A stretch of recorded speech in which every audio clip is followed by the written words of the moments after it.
उन उन वायदों को जो प्रभु से करे थे, प्रभु तू मेरे लिए ये कर, मैं तेरे लिए इन प्रतिज्ञाओं को करता हूँ, इन प्रोमिसेस को मैं रखता हूँ। आज उन प्रतिज्ञाओं को याद करें। प्रियजनों, कई बार और हमारे जीवन में ऐसा होता है कि हम प्रतिज्ञाओं को कर लेते हैं परमेश्वर से आशीष पाने के लिए हम प्रतिज्ञा को कर लेते हैं, लेकिन कई बार हम प्रतिज्ञाओं पे खड़े नहीं रह पाते, या फिर हमें से कई लोग होंगे जो उन प्रतिज्ञाओं में स्थिर खड़े हैं। तो जब हम उन प्रतिज्ञाओं को याद करते हैं, उन प्रोमिसेस को जो हमने साल की शुरुआत में प्रभु में करे थे, उनको याद करते हैं, तो हम एक बार और सोच कर देखिए कि उन प्रतिज्ञाओं को लेकर, उन प्रोमिसेस को लेकर आज मेरी अवस्था क्या है। क्योंकि वचन हमें कई बातें स्पष्ट रूप से सिखाता है। वचन हमें ये सिखाता है कि हमें प्रतिज्ञाएं अगर हम करते हैं तो हमें उनमें स्थिर रहना है, स्थापित रहना है। अगर उसमें स्थापित नहीं रह सकते तो प्रतिज्ञाएं ना करे, वो भी सही है। याकूब की किताब उसका 5वां अध्याय 12वां वाक्य, वहां पे लिखा है कि अगर हम प्रतिज्ञाओं में खड़े नहीं रह पाते तो परमेश्वर का दंड पाते हैं। 5 का 12 ऐसा कहता है, हे मेरे भाइयों, याकूब 5 का 12, जेम्स 5:12 कहता है, हे मेरे भाइयों, सबसे बड़ी बात यह है कि स्वर्ग की अथवा धरती की या किसी भी प्रकार की कस्में खाना छोड़ो। तुम स्वर्ग पृथ्वी की कस्में खाना छोड़ो, तुम्हारी हाँ हाँ होनी चाहिए और ना ना होनी चाहिए, ताकि तुम पर परमेश्वर का दंड ना पड़े। अगर हमने उन प्रतिज्ञाओं को करा है हमारी सिचुएशंस में, अगर हमने परमेश्वर के सम्मुख उन प्रतिज्ञाओं को करा है, तो ये बहुत बड़ा डिसीजन है। लेकिन वचन ये भी सिखाता है कि अगर तुम ऐसा करते हो तो तुम्हारी हाँ हाँ होनी चाहिए, तुम्हारी ना ना होनी चाहिए, ताकि तुम पर परमेश्वर का दंड ना पड़े। प्रियजनों, कई बार हमारी जीवन की अवस्था शायद ऐसी हो गई हो कि उस कारण से हमारे जीवन में कंडमनेशन आ गया हो, या वो दंड के हम अधिकारी हो गए, या फिर उस कारण हम भलाई पा रहे हो। हमारे जीवन में दोनों प्रकार की गलतियां हो जाती है। हम कई बार अपने आप को परमेश्वर के वचन में सिद्ध करने की कोशिश करते हैं, जो और छोटे छोटे सक्सेस में घमंड भी करने लगते हैं। प्रियजनों, अगर हम उन प्रतिज्ञाओं में पूरे साल पर स्थिर रहे तो ये हमारे लिए घमंड करने की बात है, लेकिन कभी भी वो घमंड हमें शैतान गिराने का कारण ना बने। हम उसमें भी प्रभु में नम्र रहें। लेकिन अगर कहीं पर भी ऐसा हुआ है कि हम उन प्रतिज्ञाओं में स्थिर नहीं रह पाए, तो हमें ये जांचना है कि हमारे जीवन में उस कारण यहाँ पे क्या फर्क पड़ा है। प्रियजनों, यहाँ पे लिखा है, जो दुष्टता की धुन लगाते हैं वे निकट आ गए हैं, वे तेरी व्यवस्था से दूर हैं। यहाँ पे लिखा है कि जो दुष्ट हैं वो वहां पे, यह भजन संहिता लिखने वाले के करीब आ गए हैं। और यहाँ पे उसके आगे भी लिखा है कि मेरी आंखें रात के पहले पहर से पहले खुल गई, मैं तेरे वचन पर ध्यान करूंगा। प्रियजनों, यहाँ पे 153वें वाक्य में लिखा, मेरे दुख को देखकर मुझे छुड़ा ले, क्योंकि मैं तेरी व्यवस्था को भूला नहीं गया हूँ। प्रियजनों, यहाँ पर भजन संहिता लिखने वाला शायद उन अनुभवों को याद करता है कि उसके जीवन में अभी दुख है, उसके जीवन में दुष्ट करीब आ गए हैं, इस कारण से वो रो रहा है। इसलिए प्रियजनों, अगर हमारी अवस्था इस प्रकार की है तो भजन संहिता लिखने वाला याद दिलाता है कि हम उन अवस्थाओं में जिसके बारे में परमेश्वर से हमने प्रॉमिस करा था, उन अवस्थाओं में हम वापस आने पाए, उन आदतों को हम छोड़ने पाए। कई बातें जो पाप की हैं हमारे जीवन में आदत सी बन गई है, उन आदतों को हम प्रियजन हमारे जीवन से छोड़ने पाए। उसके लिए जैसे 153वां भजन संहिता एक बार फिर पढ़ूंगा, वहां लिखा है, मेरे दुख को देखकर मुझे छुड़ा ले। प्रियजनों, हम प्रार्थना करें कि परमेश्वर मेरे दुख को देखकर, मेरी आज की अवस्थाओं को देखकर प्रभु जी मुझे छुड़ा ले, मैं तेरी व्यवस्था को भूला नहीं हूं। प्रभु से हम प्रार्थना करें, परमेश्वर उसके आगे नम्र करे, परमेश्वर की तू मेरे दुख को देखकर छुड़ा ले। 154वां वाक्य कहता है, क्योंकि यहाँ पे हमने याकूब के वचन में पढ़ा था कि आई विल बी कंडेम्ड, या मेरा दंड किया जाएगा। इसलिए भजन संहिता यहाँ 154वें वाक्य में कहता है कि हे परमेश्वर तू मेरा मुकदमा लड़।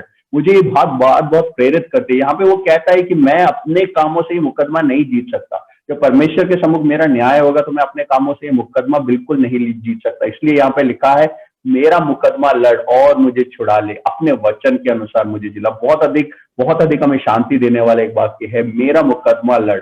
हमारी आत्मिक अवस्था जब पाप के कारण मरी हुई सी हो गई है, प्रियजनों, उस समय में भजन संहिता लिखने वाला अपने कामों से ज्यादा परमेश्वर के सामने नम्र करता है। वो फिर भी उन वायदों को अपने जीवन में रिन्यू करता है, लेकिन फिर भी कहता है कि प्रभु तू मेरा मुकदमा लड़, मेरे दुख को देख कर मुझे छुड़ा ले, क्योंकि मैं तेरी व्यवस्था को भूल नहीं गया हूँ। प्रियजनों, आज के दिन में जब हम इन वचनों पे मनन करते हैं तो हम एक बात और गौर करें कि इन वचन में करीब 4 बार जिलाने, जिंदा करने के बारे में बताया गया है।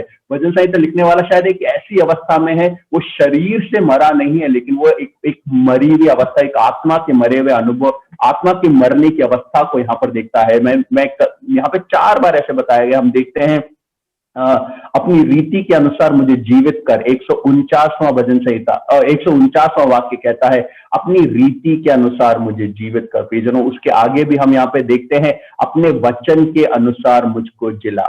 फिर लिखा है, अपने नियमों के अनुसार मुझको जिला।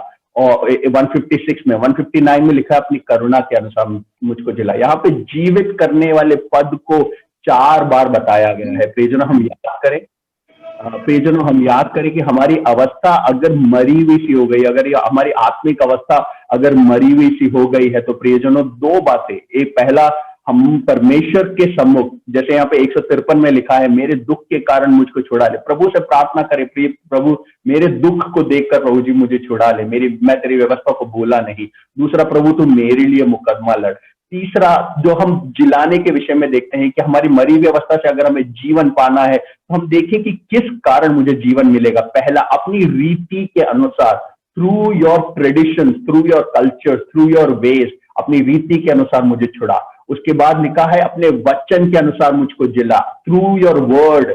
अब परमेश्वर का वचन जो हमारे जीवन में है, उसका मनन करें, उसके द्वारा हम जीवन पाएंगे। उसके आगे लिखा है, अपने नियमों के अनुसार, थ्रू योर लॉज, अपने नियमों के अनुसार मुझे छिला। यहाँ पे लॉज को हम, यहाँ पे परमेश्वर का वचन यहाँ पे लॉज को महत्वता देकर कहता है, उन लॉज के पालन करने से, उन नियमों को पालन करने से हमें जीवन मिलता है। और उसके आगे लिखा है, अपनी करुणा के अनुसार मुझको जिला। जब तीनों बातें वचन पर, नियमों पर और लॉज के बारे में बताई गई है, चौथी बार वो कहता है, प्रभु अपने करुणा के अनुसार तू मुझे जिला। परमेश्वर की करुणा हमारे जीवन में इन दिनों आए। प्रियजनों, मैं अपने जो वचन को यहाँ पे रोकना चाहूंगा, यहाँ पे हम कुछ बातों को अगर सीखे तो हम याद करें, हमारे हमारे साल की शुरुआत में हमने क्या वायदे लिए थे, क्या हम उनमें आज भी स्थिर है?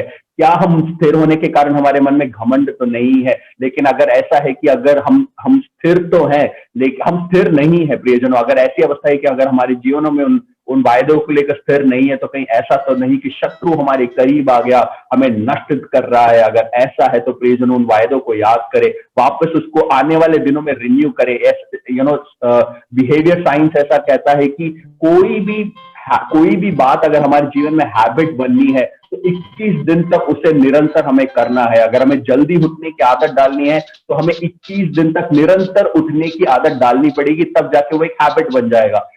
हम पहले दिन, दूसरे दिन, तीसरे दिन अलार्म बंद कर देंगे, लेकिन लगातार अगर हम 21 दिन ट्राई करेंगे, तो वो एक आदत बन जाएगा। प्रियजनों, इस साल के खत्म होने में लगभग 20-21 दिन और बचे, और बच्चे में उन वायदों को हमारे जीवन में, वचन पढ़ने की आदत को हमारे जीवन में स्थापित करें। प्रियजनों, अगर ऐसा हम करते हैं, प्रभु से प्रार्थना करें, मेरे कामों से मैं नहीं जीत सकता, लेकिन प्रभु जी आप मेरे लिए मुकदमा लड़िए, आप मेरे दुखों को देखकर मुझे छुड़ा लीजिए, आपके वचन के अनुसार, आपके नियम के अनुसार, आपकी विधियों के अनुसार मुझे जिला दीजिए, जीवन दीजिए। अंत में प्रभु जी अपनी करुणा के अनुसार मुझे जीवन दिला दीजिए, जीवन दे दीजिए। तभी हम 160वें आखिरी वाक्य के अनुसार कह पाएंगे, तेरा सारा वचन सत्य ही है और तेरा एक एक धर्म नियम सदाकाल तक अटल है। प्रियजनों, आइए हम अपने आप को प्रभु के आगे, उसके वचन के आगे नम्र करें। प्रभु आप हम सबको इन वचनों के द्वारा आशीष देने पाए। जय मसीह की। हालेलुया। सुंदर वचन के लिए, वचन की सेवकाई के लिए प्रभु को धन्यवाद देते हैं। विश्वास करें, प्रभु हमें जीवित करेंगे। हालेलुया। प्रभु हमें आत्मा में जीवित करेंगे, दर्शन में जीवित करेंगे, हर बातों में प्रभु हमें जीवित करने पाए। हालेलुया। जिस वचन आपने और हमने रिसीव किया, उस वचन को लेकर के हम वर्शिप, प्रभु की आराधना करने के लिए और आगे बढ़े। Praise the Lord. हालेलुया। प्रभु की स्तुति आराधना करने से उसकी आत्मा प्रभु हमारे ऊपर उंडेलेगा। प्रभु हमें नयापन देगा, जीवित करेंगे। हालेलुया। हम उड़कर उसके लिए, उसकी महिमा के लिए हम जीवित रहेंगे। आमीन। हालेलुया। हम मिलकर प्रभु की उपस्थिति में आगे बढ़े। भाई सिजू हालेलुया आगे के आराधना में कुछ गीत गाते हुए हमें मदद करेंगे। Praise the Lord. हालेलुया। उनके साथ थोड़ा इंटरनेट का थोड़ा सा इश्यूज है, please bear with us. Amen. Let's worship the Lord in truth and in spirit. Amen. Siju, take over.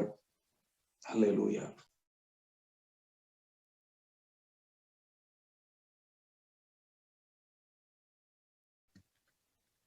Praise the Lord. इस अनुग्रहित वचन के लिए हम परमेश्वर धन्यवाद देते हैं। जैसा कि मुझे पास्टर अंकल ने बताया कि बहुत ही डिस्टरबेंस आ रहा है नेट का, बट मैं क्या कर सकता हूँ, यहाँ पर नेट ऐसे ही चल रहा है। मैं टॉप फ्लोर पे हूँ और हम प्रभु यीशु मसीह की आराधना करेंगे। शरीन भैया, मैंने आपको व्हाट्सएप में गाने भेजे, अगर आप उसको डिस्प्ले कर सकते हैं तो अच्छा होगा। स्तुति के योग्य यीशु को हमारे दिल से आराधना, हम इस गीत को गाएंगे क्योंकि जो हमारा परमेश्वर है वो स्तुति के योग्य परमेश्वर है, महिमा के योग्य परमेश्वर है। तो हम सब जानते हैं कि वो महिमा के योग्य है, स्तुति के योग्य है। तो आज क्या हम पूरे बल से और क्या पूरे मन से हम उसकी आराधना करेंगे? तो आइए इस गीत को मिलकर गाएं और उसके नाम की हम महिमा करने पाए। स्तुति के योग्य यीशु को आभारी दिल से आराधना, महिमा के योग्य यीशु आत्मा से आराधना, स्तुति के योग्य यीशु को आभारी दिल से आराधना, महिमा के योग्य यीशु को आत्मा से आराधना, आराधना स्तुति आराधना, हालेलुया स्तुति आराधना, आराधना स्तुति आराधना, हालेलुया स्तुति आराधना, पूरे बल से आराधना, पूरे मन से आराधना, पूरे बल से आराधना, पूरे मन से आराधना, वचन देदारी हुआ, यीशु का वचन छुड़ाने वाला, वचन देदारी हुआ, यीशु का वचन छुड़ाने वाला, दया का सागर यीशु को आत्मा से आराधना, दया सागर यीशु को आत्मा से आराधना, आराधना स्तुति आराधना, हालेलुया स्तुति आराधना, आराधना स्तुति आराधना, हालेलुया स्तुति आराधना, आराधना, पूरे मन से आराधना, आराधना, पूरे मन से आराधना, जिसने आकाश बनाया, पृथ्वी बनाई, जिसने आकाश बनाया, जिसने पृथ्वी बनाई, सर्वशक्तिमान प्रभु है, वो यहोवा हमारे संग है, सर्वशक्तिमान प्रभु है, यहोवा हमारे संग है, सेनाओं का यहोवा हमारे संग, परमेश्वर हमारा ऊंचा गढ़ है, सेनाओं का यहोवा हमारे संग, परमेश्वर हमारा ऊंचा गढ़ है, आराधना स्तुति आराधना, हालेलुया स्तुति आराधना,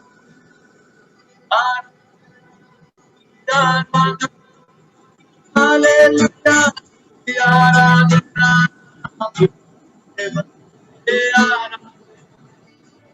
पूरे मन से आराधना, पूरे मन से आराधना, पूरे मन से आराधना, पूरे मन से आराधना, पूरे मन से आराधना,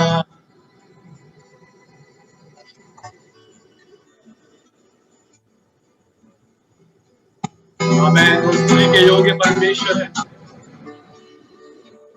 अपने आप को हम समर्पित करें, एक और गीत को गाएंगे हालेलुया, महिमा आदर करते हुए, और अपने आप को हम समर्पित करेंगे हालेलुया। आज का दिन उसने हमको दिया है, इसलिए हम उसको धन्यवाद कहेंगे। क्योंकि उसके जैसा और कोई नहीं है। हालेलुया।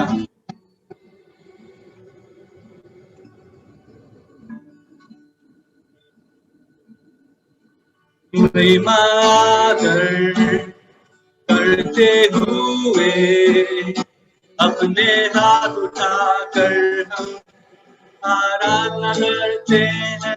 महिमा करते हुए अपने हाथ उठाकर हम आराधना करते हैं। तू महान और तू काम करता है, तेरे जैसा नहीं, तेरे जैसा कोई। महान और तू काम करता है, नहीं तेरे जैसा कोई, नहीं तेरे जैसा कोई। महिमा करते हुए अपने हाथ उठाकर हम आराधना करते हैं। महिमा करते हुए अपने हाथ उठाकर हम आराधना करते हैं। तू है महान और तू काम करता है, नहीं तेरे जैसा कोई, नहीं तेरे जैसा कोई। महान और तू काम करता है, नहीं तेरे जैसा कोई, नहीं तेरे जैसा कोई। ओ के योग्य, ओ के योग्य, तेरी महिमा करते हैं। ओ हालेलुया, ओ स्तुति के योग्य, महिमा के योग्य,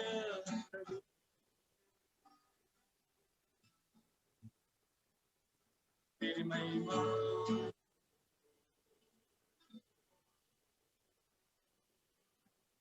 धन्यवाद देते हैं, धन्यवाद यीशु। परमेश्वर सुंदर समय के लिए प्रभु जी जो आपने हमारे जीवन में दिया परमेश्वर। हालेलुया। एक और नाम की महिमा करते हैं। धन्यवाद। हम सब आते हैं तेरे नाम की महिमा करते हैं परमेश्वर। प्रभु जी अब तक तो हमारे साथ में रहा है परमेश्वर, आगे भी हमारे साथ रहने के लिए हम तुझसे प्रार्थना करते हैं परमेश्वर। हालेलुया। जो कि परमेश्वर इस समय परेशानी में है, मुसीबत में है परमेश्वर, हम ये विश्वास करते हैं कि परमेश्वर आपके साथ कोई नहीं है। हालेलुया। प्रभु जी आप उनको चंगाई उनको प्रदान करने वाले परमेश्वर है प्रभु जी। धन्यवाद देते हैं परमेश्वर। आगे की आराधना के लिए हम प्रार्थना करते हैं, हर एक भाग को तेरे हाथ में सौंपते हैं परमेश्वर। हालेलुया। आपके दास के लिए हम प्रार्थना करते हैं प्रभु जी, उनके द्वारा एक आत्मिक मन्ना हम सबको मिलने पाए, इसके लिए हम प्रार्थना करते हैं। इस छोटी सी दुआ को आपके सौंपते हैं प्रभु जी। आमीन। आमीन। हालेलुया। Praise the Lord. सुंदर आराधना के समय के लिए हम प्रभु को धन्यवाद देते हैं। हालेलुया। प्रभु की आराधना देते हैं, हम लगातार प्रभु की उपस्थिति में बने रहे। हालेलुया। अब कोई किसी को कुछ प्रार्थना रिक्वेस्ट हो, कुछ गवाही हो, जरूर आप बोल सकते हैं। हालेलुया। Praise the Lord. आमीन। अब किसी को कुछ गवाही बोलना है या प्रेयर रिक्वेस्ट है, कृपया बोल सकते हैं। आमीन। नहीं तो सीधा हम वचन के सेवकाई की ओर आगे बढ़ेंगे। या जिस प्रकार भाई शरण ने कुछ देर पहले हमें बोला गया, आपके कुछ प्रेयर रिक्वेस्ट आप चैट बॉक्स में जाकर मैसेज भी डाल सकते हैं। Hallelujah. Praise the Lord. Amen. അനുഗ്രഹീതമായ നല്ല പകൽക്കാലത്തിനായി ദൈവത്തെ സ്തുതിക്കുന്നു. ഭായ് ഷെറിൻ പ്ലീസ്. इस अनुग्रहित सुबह के समय के लिए मैं परमेश्वर का धन्यवाद करता हूं। ആമേൻ. ഒരുമിച്ച് ഈ പകൽക്കാലം ദൈവസന്നിധിയിലായിരിക്കാൻ ദൈവം നമുക്ക് നൽകിയ നല്ല അവസരത്തിനായി ദൈവത്തെ മഹത്വപ്പെടുത്തുന്നു. एक साथ इस अनुग्रहित सुबह में आने के लिए परमेश्वर ने जो हमें अवसर दिया, इसलिए मैं परमेश्वर का धन्यवाद करता हूं। ആമേൻ. ഈ പകൽക്കാലം നമ്മുടെ ശ്രദ്ധയെ പത്രോസിന്റെ രണ്ടാം ലേഖനം 1-ാം അധ്യായത്തിലേക്ക് തിരിക്കാം. 2 Peter chapter 1 verse 12 നമ്മുടെ ശ്രദ്ധയെ അതിലേക്ക് തിരിക്കാം. आज सुबह हम जब परमेश्वर के वचन पे मनन करते हैं, हम दूसरे पत्रस की किताब उसका पहला अध्याय उसका 12वां वाक्य पे गौर करेंगे. 2 Peter chapter 1 verses 12. वचन है, इसलिए यद्यपि तुम ये बातें जानते हो और जो सत्य वचन तुम्हें मिला है उसमें बने रहते हो, तो भी मैं तुम्हें इन बातों की सुधि दिलाने की सर्वदा तैयार रहूंगा. ആമേൻ. ദൈവം നൽകുന്ന ആത്മീക ദൂത് എത്രമാത്രം ദൈവം കൺഫേം ചെയ്താണ് നമുക്ക് നൽകി തരുന്നത് എന്നതിന്റെ ഉറപ്പാണ് പ്രിയ സഹോദരൻ അല്പം മുമ്പേ പറയുവാൻ ഇടവന്നു. നമ്മൾ സ്ഥിരതയുള്ളവരാകുക, പ്രാർത്ഥനയിലാണെങ്കിലും വചനധ്യാനത്തിലാണെങ്കിലും സ്ഥിരത എന്ന കാര്യത്തെ സ്പർശിച്ചിരുന്നു. നിങ്ങളിൽ എത്ര പേർ അത് ശ്രദ്ധിച്ചു എന്ന് എനിക്ക് അറിയത്തില്ല. और हम वचन में हमें कितना अधिक स्थिर रहना है, स्थापित रहना है, उसके नियमों पे हमें स्थिर रहना है, स्थापित रहना है, इसके बारे में थोड़ी देर पहले हमने वचन से मनन करा था. मैं नहीं जानता कितने लोग ध्यान दे पाए. ആമേൻ. ഇതിലൂടെ ഇന്ന് പകൽ എനിക്കും ദൈവം നൽകി തന്നിരിക്കുന്ന നമ്മളിപ്പോൾ വായിച്ച ഭാഗത്തും അത് തന്നെയാണ് ദൈവം നമ്മളോട് സംസാരിക്കുവാൻ ആഗ്രഹിക്കുന്നത്. हमने जो वचन का भाग अभी पढ़ा उसमें भी हम यही देखते हैं, यही सीखते हैं. ഈ കാലഘട്ടത്തിൽ വിശ്വാസത്തിലും പ്രാർത്ഥനയിലും എത്ര പേർ സ്ഥിരതയുണ്ട് എന്ന് തെളിയിക്കപ്പെട്ടുകൊണ്ടിരിക്കുകയാണ്. ആരാധനാലയങ്ങൾ അടഞ്ഞു കിടക്കുമ്പോൾ, പ്രാർത്ഥനകൾ നടക്കപ്പെടാതിരിക്കുമ്പോൾ, ഉപവാസ പ്രാർത്ഥനകൾ ക്രമീകരിക്കപ്പെടാതിരിക്കുമ്പോൾ എത്ര പേർ അവരുടെ വ്യക്തിപരമായ ജീവിതത്തിൽ ദൈവമായി സ്ഥിരതയുണ്ടെന്ന് ഓൾറെഡി തെളിയിക്കപ്പെട്ടു കഴിഞ്ഞു. അതിൽ നമ്മൾ ഏത് നിലവാരത്തിലുള്ളവരെന്ന് നമ്മെ തന്നെ ഒന്നുകൂടെ ഏൽപ്പിച്ചു കൊടുത്ത് സമർപ്പിക്കുമോ? ऐसे समय में जब कलीसियाएं बंद पड़ी है, उस समय में आप और हम वचन में और परमेश्वर में कितना अधिक स्थिर हैं, स्थापित हैं, कितना अधिक उसके लिए हम आगे बढ़ते हैं, इसका प्रमाण मिल चुका है कि हम कितना समय इन दिनों में परमेश्वर में देते हैं. ഇവിടെ അപ്പോസ്തലനായ പത്രോസ് പറയുകയാണ്, ഞാൻ ആ വാക്യം വീണ്ടും പ്രകാരം വായിക്കുന്നു. അതുകൊണ്ട് നിങ്ങൾ അറിഞ്ഞവരും ലഭിച്ച സത്യത്തിൽ ഉറച്ചു നിൽക്കുന്നവരും എന്ന് വരികിലും ഇത് നിങ്ങളെ എപ്പോഴും ഓർമ്മിപ്പിക്കുവാൻ ഞാൻ ഒരുങ്ങിയിരിക്കുന്നു.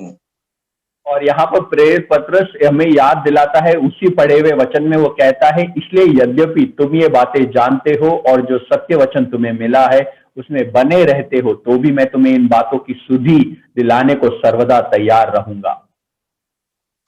പത്രോസ് താൻ ലേഖനം എഴുതുന്ന സഭയെ ലക്ഷ്യമാക്കിക്കൊണ്ട് അവരെ പറ്റി പറഞ്ഞിരിക്കുന്ന ഒരു വാക്കാണ്, നിങ്ങൾ അറിഞ്ഞവരാണ്. അറിഞ്ഞവർ എന്ന പ്രയോഗം.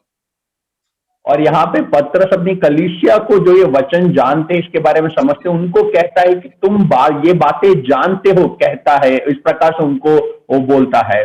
ആമേൻ. അപ്പോൾ നമുക്ക് ദൈവവചനത്തിൽ ഉടനീളം അനേക പേരുകൾ നൽകി തന്നിട്ടുണ്ട്. ആ പേരിൽ ഒരു പ്രത്യേക പേരാണ് നാം അറിഞ്ഞവർ എന്നുള്ള പേര് ദൈവം നമുക്ക് നൽകി തന്നിരിക്കുന്നത്.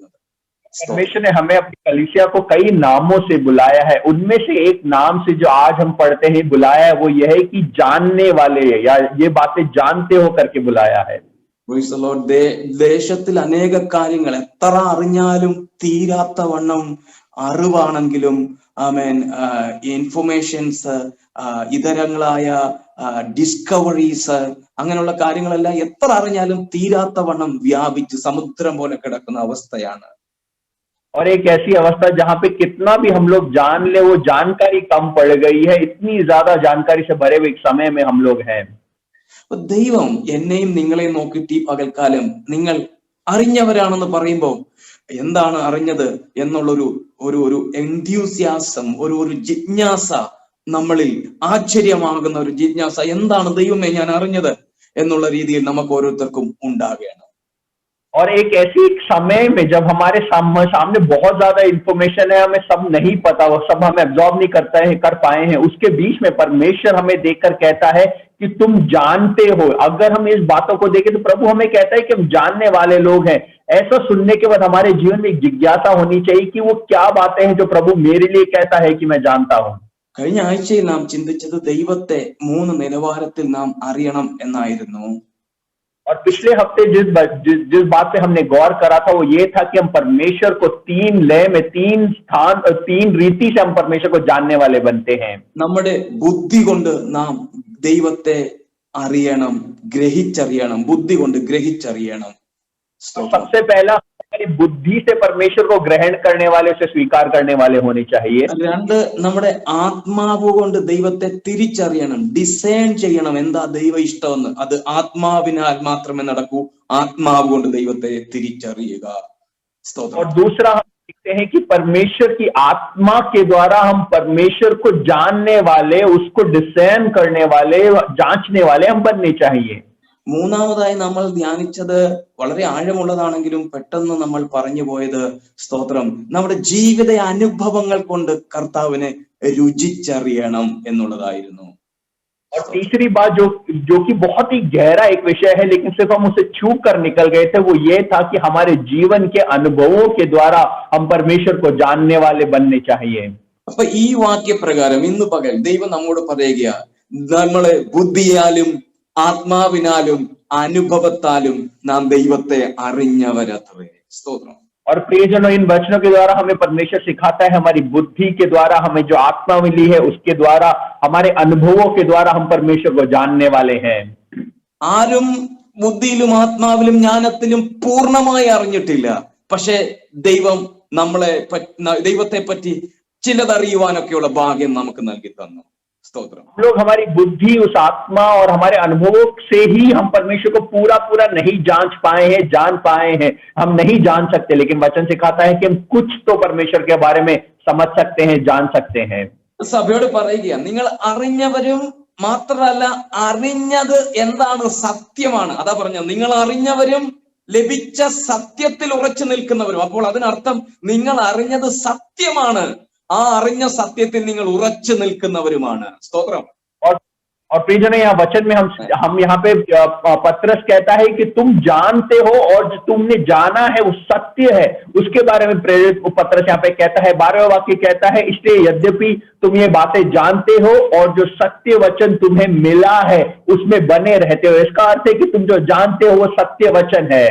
എത്ര പേർക്ക് ദൈവത്തെ മഹത്വപ്പെടുത്താൻ കഴിയും ഇന്ന് പകൽക്കാലം? സ്തോത്രം. इस बात परमेश्वर की महिमा करेंगे आज सुबह। എന്നെയും നിങ്ങളെക്കാട്ടിൽ കൂടുതൽ അറിവ്, ഒരു സമുദ്രം പോലെ അറിവുള്ള അനേകർ നമ്മുടെ ചുറ്റിനും അനേകരുണ്ട് പ്രിയരെ. സ്തോത്രം. हमारे चारों तरफ बहुत अधिक विद्वान, बहुत अधिक जानने वाले बहुत सारे लोग हैं जो हमारे चारों तरफ हैं। ഒരു വ്യക്തികളോട് നമ്മുടെ ജോലി സ്ഥലത്ത് ഇതരയിടങ്ങളിൽ നമ്മൾ സംസാരിക്കുമ്പോൾ അറിയാം അവരുടെ ബുദ്ധിയുടെയും അറിവിന്റെയും ഓർമ്മയുടെയും ഒക്കെ വ്യാപ്തി എന്തുമാത്രം വലുതാണ് എന്ന്. और प्रियजनों, जब हम हमारे काम के स्थानों में या हमारे मित्रों से, कई लोगों से जब जान पहचान में बात करते हैं, तो हमें पता चलता है कि वो विषयों के बारे में कितना गहरे से समझते हैं, अच्छे से जानते हैं। ഇന്ന് പകൽ എന്നെയും നിങ്ങളെയും പറ്റി ദൈവത്തിന് വ്യത്യസ്തരായി തോന്നുന്നതിന്റെ കാരണം നമ്മൾ അല്പമേ അറിഞ്ഞിട്ടുള്ളൂ. ഒത്തിരിയൊന്നും നമുക്കറിയത്തില്ല, പക്ഷെ അറിഞ്ഞത് സത്യമാണ്, ആ സത്യത്തിൽ നിലനിൽക്കുന്നവരാണ് എന്നതിൽ ദൈവം നമ്മളെ ഓർത്ത് ദൈവനാമം മഹത്വപ്പെടുത്തുക, ദൈവത്തിന് സന്തോഷം ഉണ്ടാകുകയാണ്. हम बहुत अधिक जानने वाले नहीं होंगे, हो सकता है हम बहुत अधिक विद्वान ज्ञानी ना हो, लेकिन वचन हम में और परमेश्वर में इस बात में खुशी महसूस करता है कि हम जो जानते हैं वो एक सत्य बात है और उसको हम स्वीकार कर चुके हैं। അപ്പം അറിഞ്ഞ സത്യത്തിൽ ഉറച്ചു നിൽക്കുവാൻ ദൈവം നമുക്ക് ഇന്ന് പകൽക്കാലം പ്രാഗൽഭ്യം, അതിനുള്ള ധൈര്യം തരികയാ. സ്തോത്രം. और प्रियजनों, जो सत्य परमेश्वर ने हमें दिया है रहने के लिए, परमेश्वर हमारी सहायता कर रहा है। ലോകത്തിൽ രണ്ട് തരത്തിലുള്ളവരെ നമുക്ക് കാണുവാൻ കഴിയും. और दुनिया में दो तरह के लोगों को हम देख सकते हैं. എന്താണ് സത്യമെന്ന് അറിയാം, പക്ഷെ അത് അവർക്ക് അതിൽ നിലനിൽക്കുവാനും അത് ജീവിതത്തിൽ അനുവർത്തമാക്കുവാനും കഴിയാത്ത അനേകരുണ്ട്. അങ്ങനെയുള്ളവർ സാധാരണ പറയാറുണ്ട്, എനിക്കറിയാം, പക്ഷെ അതിലേക്ക് നിലനിൽക്കുവാൻ കഴിഞ്ഞിട്ടില്ല, എന്നെ ഓർത്ത് പ്രാർത്ഥിക്കണമേ എന്ന് അനേകർ പറയാറുണ്ട്. और एक तरह के लोग हैं जो कहते हैं कि हे प्रियजनों, हे प्रभु के दास, मुझे सत्य क्या है ये पता है, मुझे क्या करना है उसका मुझे पता है, लेकिन मैं उसमें स्थिर नहीं रह पाया, आप मेरे लिए प्रार्थना करिएगा। അതിന് കാരണം പാരമ്പര്യമായിട്ടുള്ള ചില വിശ്വാസങ്ങളായിരിക്കാം, ചില മതസംഹിതകളായിരിക്കാം, സാമൂഹിക സോഷ്യലായിട്ടുള്ള ചില കൾച്ചർ ആയിരിക്കാം. ഇതൊക്കെ ആയിരിക്കാം അതിന് കാരണം. അവർക്കറിയാം, പക്ഷെ വിട്ടുപോരാനും അതിൽ നിലനിൽക്കുവാനും കഴിയുന്നില്ല. हो सकता है कि वो ये जानते हो अपने कल्चर को, पुरानी रीतियों को छोड़कर प्रभु में आए हैं, वो जानते हैं उन्हें क्या करना है, लेकिन उसे वो छोड़कर नहीं आ पाए। ഇന്ന് പകൽ ദൈവത്തെ നാം മഹത്വപ്പെടുത്തട്ടെ. ആ സത്യം അറിയുവാൻ, ആ സത്യത്തിൽ നിൽക്കുവാൻ ദൈവം നമുക്ക് കൃപ നൽകിയതോർത്ത് और प्रियजनों, हम परमेश्वर की महिमा करें, परमेश्वर को महिमा मिले कि उस सत्य को जानकर हम उसमें स्थिर खड़े रह पाए हैं। तो പപ്പോസ്നായ പത്രോസ് ഇവിടെ പറയുക, നിങ്ങൾ നിൽക്കുന്നത് കൊണ്ട് ഞാൻ നിങ്ങളെ ഓർമ്മിപ്പിക്കുകയും ചെയ്യുന്നു. ഓർമ്മിപ്പിക്കുക എന്നുള്ളൊരു പദം കൂടെ ഇവിടെ നിങ്ങളുമായിട്ട് പങ്കുവെക്കുവാൻ ആഗ്രഹിക്കുകയാണ്. और वहां पर प्रेरित पत्रस 12वें वाक्य में एक बात और कहता है। वो कहता है, उसकी आखिरी बात पढ़े तो भी तुम्हें इन बातों की सुधि दिलाने को सर्वदा तैयार रहूंगा, याद दिलाने की वो कोशिश कर रहा है। നമ്മളെ ഉറച്ചു നിർത്തുമാറാക്കുന്നത്, അറിഞ്ഞ സത്യത്തിൽ നമ്മളെ ഉറച്ചു നിർത്തുമാറാക്കുന്നത്, ആ സത്യങ്ങളെ നാം ഇപ്രകാരമുള്ള വചന ശുശ്രൂഷയിലൂടെ, നമ്മൾ ഒരുമിച്ചുള്ള വ്യക്തിപരമായിട്ടുള്ള വചന ധ്യാനത്തിലൂടെ, പേഴ്സണൽ മെഡിറ്റേഷനിലൂടെ ഒക്കെ ദൈവം നമ്മളെ ഓർമ്മിപ്പിച്ചുകൊണ്ടിരിക്കുന്നു. അതുകൊണ്ട് നാം തുടർമാനം നിലനിൽക്കുന്നവരായി. और प्रियजनों, वो सत्य की बातें हमें प्रभु जो निरंतर याद दिलाता रहता है, उसके कारण होते हैं हमारा व्यक्तिगत रूप से वचन पे मनन करने का समय जो हम लेते हैं, या इन मीटिंग्स में जो हम इन वचनों को सुनते हैं, उनके द्वारा परमेश्वर इन वचनों की सुधि हमें निरंतर कराता रहता है, उन वचनों को वापस हमें याद दिलाता रहता है। ദൈവത്തിന്റെ പരിശുദ്ധാത്മാവ് നമ്മളെ പലതും ഓർമ്മിപ്പിക്കുന്ന പരിശുദ്ധാത്മാവ്. और प्रियजनों, परमेश्वर की पवित्र आत्मा हमें कई बातें याद दिलाती है। ഒരു പക്ഷെ കുറച്ചു മുമ്പ് വചനം സങ്കീർത്തനത്തിൽ നിന്ന് ദൈവാത്മാവ് നമ്മോട് ഇടപെട്ടപ്പോൾ എന്താണ് തീരുമാനം നാം എടുത്തതെന്നും മറന്നുപോയതിനെയും ഒരു പക്ഷേ ഓർമ്മിപ്പിച്ചു കാണും ദൈവത്തിന്റെ പരിശുദ്ധാത്മാവ് നമ്മിൽ ചിലരെ. प्रियजनों, जो हम परमेश्वर के वचन पे पहले भजन संहिता के भाग से मनन कर रहे थे, तो हो सकता है परमेश्वर की आत्मा ने आपको याद दिलाया हो कि आपने अपने जीवन में पिछले दिनों में, साल के शुरू में क्या क्या निर्णय लिए थे। ആത്മാർത്ഥമായി ഇന്ന് പകൽക്കാലം ദൈവത്തോട് നമ്മൾ പ്രാർത്ഥിക്കണം, ആഗ്രഹിക്കണം. ദൈവമേ, എന്നെ ഓർമ്മിപ്പിക്കണമേ കർത്താവേ, നിന്റെ വചനം എന്നെ ഓർമ്മിപ്പിക്കണമേ. സ്തോത്രം. और प्रियजनों, हम पूरे हृदय से, मन से परमेश्वर में समर्पित करके प्रभु से मांगे, परमेश्वर उन वायदों को, तेरे वचन के वायदों को, और जो मैंने तुझसे करे हैं उसको तू मुझे याद दिला पिता परमेश्वर। അത് തന്നെ ഹല്ലേലൂയ. ട്രാൻസ്ലേഷനിലൂടെ ആ വാക്ക് പറഞ്ഞു കഴിഞ്ഞു. ആത്മാവ് എന്നെ വീണ്ടും പ്രേരിപ്പിക്കുക, വാഗ്ദത്തങ്ങളെ, നിന്റെ വയദോങ്കോ കർത്താവേ, നിന്റെ വാഗ്ദത്തങ്ങളെ എന്നെ ഓർമ്മിപ്പിക്കണമേ ദൈവമേ. സ്തോത്രം. और हम प्रार्थना करें परमेश्वर की तेरे वायदों को तू मुझे याद दिला दे प्रभु जी। ഓ, നിന്റെ ജഡ്ജ്മെന്റ്സ്, നിന്റെ ന്യായങ്ങളെ എന്നെ ഓർമ്മിപ്പിക്കണമേ ദൈവമേ. സ്തോത്രം. पिता परमेश्वर, तेरे न्याय, तेरी विधियों को तू मुझे याद दिला दे पिता परमेश्वर। യഹോവേ, നിന്റെ ദയയെ, നിന്റെ നീതിയെ, നിന്റെ സ്നേഹത്തെ ഒക്കെ എന്നെ ഒന്ന് ഓർമ്മിപ്പിക്കണമേ കർത്താവേ. സ്തോത്രം. तेरी दया को, तेरी जो धर्म के मार्ग है, धर्म के काम, उन्हें तू मुझे याद दिलाता रहे परमेश्वर। ആ ഓർമ്മ നമ്മളെ ഒരു വിധത്തിൽ ഉറച്ചു നിർത്തും, മറ്റൊരു വിധത്തിൽ നമ്മളെ ജീവിപ്പിക്കും, നമുക്ക് പുതുക്കം നൽകി തരും. സ്തോത്രം. और ये बातें हमें एक बार तो हमें परमेश्वर में स्थिर रखती है, स्थापित रखती है, और दूसरे ही समय में, दूसरे ही पल में वो हमें हमारी मरी हुई अवस्थाओं में जीवन देती है, जीवित करती है। ഞാൻ ഇപ്രകാരം ഒത്തിരി നാൾക്ക് മുമ്പ് ഒരു കഥ കേട്ടിട്ടുണ്ട്. और मैंने कई महीनों पहले ऐसी एक कहानी को सुना है। അതൊരു സംഭവ കഥയാണ്, യാഥാർത്ഥ്യമായി സംഭവിച്ചിട്ടുള്ളതാണ്. और ये एक सत्य घटना है। ഒരു പിതാവ് നഷ്ടപ്പെട്ട കുഞ്ഞിനെ, മകളെ ഒരു മാതാവ് ജോലി ചെയ്ത് കഷ്ടപ്പെട്ട് വളർത്തി ഹയർ സ്റ്റഡീസിന് വേണ്ടി മറ്റൊരു സ്ഥലത്ത് ഒരു യൂണിവേഴ്സിറ്റിയിൽ അയച്ചു. और एक ऐसा परिवार जिसमें पिता की मृत्यु हो गई है, और एक घर में एक छोटी लड़की और माँ, छोटी लड़की को माँ आप मेहनत करके पढ़ाकर वहां पर एक हायर स्टडीज के लिए, उच्च पढ़ाई के लिए वो और दूसरे देश में भेजती है, बड़ी यूनिवर्सिटी में भेजती है। ആദ്യ സമയങ്ങളിൽ സമയാനുസൃതം അവിടുത്തെ വിവരങ്ങൾ ലെറ്ററിലൂടെ എഴുതി ഈ മാതാവിനെ അറിയിക്കുമായിരുന്നു. വർഷങ്ങൾ പിന്നിട്ടു, അവൾ പഠിച്ചു, അവളുടെ സ്റ്റാൻഡേർഡ് മാറി. പക്ഷെ അവളുടെ അമ്മയ്ക്ക് അവൾ പിന്നീട് ലെറ്റർ എഴുതാതെയായി വന്നു. और ऐसा होता गया कि शुरू में तो अपने हर दिन की अवस्था, हर दिन की घटना को एक खत के द्वारा बेटी अपने माँ को बताती रहती थी, दोनों आपस में एक खत से बात किया करते थे। लेकिन समय बीतता गया, बेटी की पढ़ाई पूरी होती गई, बेटी का अपनी माँ को खत लिखना कम हो गया, और ऐसा हुआ कि वो बिल्कुल बंद हो गया। മാതാവ് ഒരിക്കൽ തീരുമാനിച്ചു, തന്റെ മകളെ ചെന്ന് കാണാൻ തീരുമാനിച്ചു. മകളുടെ അടുത്ത് ചെന്നു.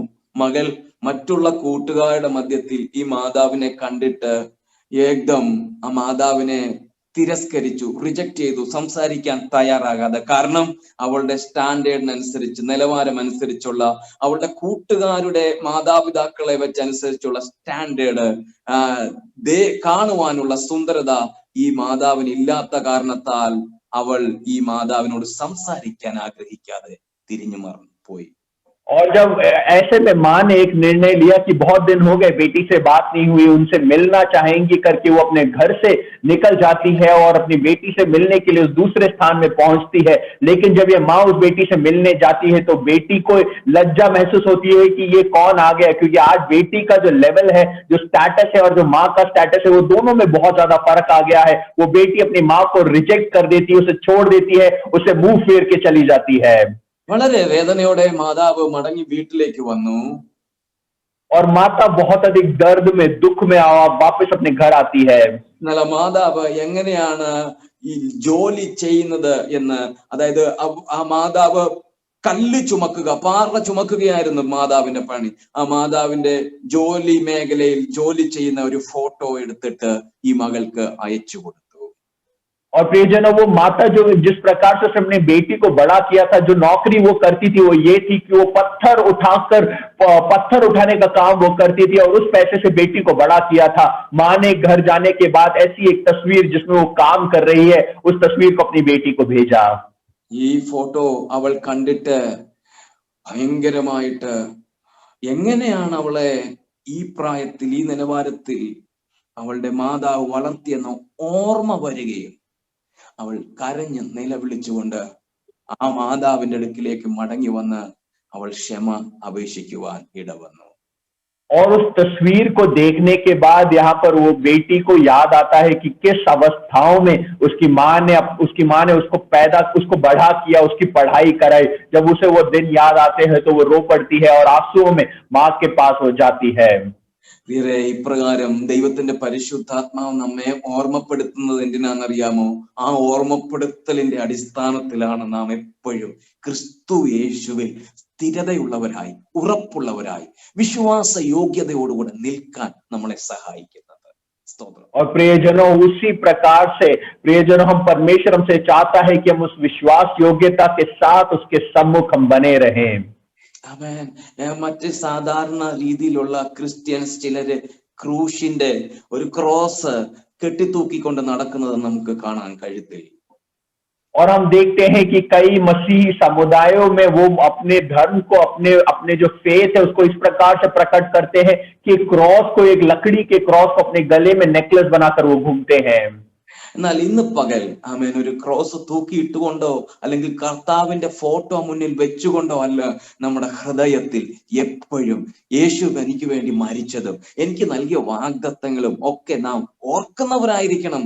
അപ്പോൾ അങ്ങനെ ഓർക്കുന്നവർ ഒരിക്കലും ഈ ലോകക്കാരായി തീരത്തില്ല എന്നത് 100% ഉറപ്പ് വചനം നമുക്ക് തരുന്നുണ്ട്. लेकिन प्रियजनों, वचन हमसे ये, परमेश्वर हमसे ये नहीं चाहता कि हम उस प्रकार से एक लकड़ी के क्रॉस को रखकर ही चलने वाले बने प्रियजनों, लेकिन परमेश्वर हमसे चाहता है कि उसके बलिदान को, मसीह के क्रूस पे जो उसने हमारे लिए बलिदान किया, अपना लहू बहाया, उसने हमारे जीवन में जो बड़े अद्भुत कामों को किया, उसे याद करके हम एक कृतज्ञ मन के साथ परमेश्वर में रहे। प्रभु हमसे ये चाहता है। നിങ്ങൾ അറിഞ്ഞവരെന്നും നിങ്ങൾ അറിഞ്ഞ സത്യത്തിൽ ഉറച്ചു നിൽക്കുന്നവരെന്നും അതുകൊണ്ട് ഞാൻ നിങ്ങളെ ഓർമ്മിപ്പിക്കുന്നു എന്നും ഈ 3 കാര്യം പത്രോസ് പറയാൻ കാരണമുണ്ട്. തന്റെ ജീവിത അനുഭവങ്ങളിലൂടെ താൻ ഇത് പഠിച്ചതാണ്. സ്തോത്രം. और यहाँ पे प्रेरित पत्रुस 3 बातों को कहता है कि तुम ये बातें जानते हो, वो सत्य वचन है और उसको याद वो दिलाता है। उसका कारण ये है कि उसने जो पढ़ा है उसको अपने जीवन में अनुभव करा है। അവൻ അത് നിങ്ങളുമായി തെളിയിക്കുവാൻ ആഗ്രഹിക്കുകയാ പെട്ടെന്ന് തന്നെ. സ്തോത്രം. और वो मैं सब बातें मैं आप लोगों के बीच में बांटना चाहूंगा, कम समय में मैं उसको आपके बीच में रखूंगा। ആമേൻ. ലൂക്കോസിന്റെ സുവിശേഷം 9-ാം അധ്യായത്തിലേക്ക് നമുക്ക് കടന്നു വരാം. लूका का सुसमाचार उसके 9वें अध्याय में आ जाए। സ്തോത്രം. അതിന്റെ 20-ാമത്തെ വാക്യം, 19-ാമത്തെയും 20-ാമത്തെയും വാക്യം, the gospel of Luke chapter 9 verse 19 and 20. और लूका का सुसमाचार उसका 9वां अध्याय, उसका 19वां और 20वां वाक्य पे हम मनन करने वाले हैं। ആമേൻ. സ്തോത്രം. യോഹന്നാൻ സ്നാപകൻ എന്നും ചിലർ ഏലിയാവെന്നും മറ്റു ചിലർ പുരാതന പ്രവാചകന്മാരിൽ ഒരുത്തൻ ഉയർത്തെഴുന്നേറ്റു എന്നും പറയുന്നു എന്ന് പത്രോസ് യേശുവിന് ഉത്തരം പറഞ്ഞു. അവൻ അവരോട് യേശു ശിഷ്യന്മാരോട്, എന്നാൽ നിങ്ങൾ എന്നെ ആരാകുന്നു എന്ന് ചോദിച്ചതിന് ദൈവത്തിന്റെ ക്രിസ്തു എന്ന് പത്രോസ് ഉത്തരം പറഞ്ഞു. और हम पढ़ रहे हैं लूका का सुसमाचार उसका 9वां अध्याय उसका 19वां और 20वां वाक्य। वो ये कहता है, उन्होंने उत्तर दिया, यूहन्ना बपतिस्मा देने वाले और कोई एलिया और कोई ये कि पुराने भविष्यवक्ताओं में से कोई जी उठा है। उसने उनसे पूछा, परंतु तुम मुझे क्या कहते हो? पतरस ने उत्तर दिया, परमेश्वर का मसीह। ഇവിടെ മറ്റ് ശിഷ്യന്മാർക്കില്ലാത്ത തന്റെ സമൂഹത്തിന്, യേശു കർത്താവിന്റെ സമൂഹത്തിൽ ജ്ഞാനികൾക്ക് ഇല്ലാത്ത തിരിച്ചറിവാണ് പത്രോസിനുണ്ടായത്. യേശു ആരാകുന്നു എന്ന് ചോദിച്ചപ്പോൾ നീ ദൈവത്തിന്റെ ക്രിസ്തു എന്ന് പറഞ്ഞ അറിവ് പത്രോസിനുണ്ടായി.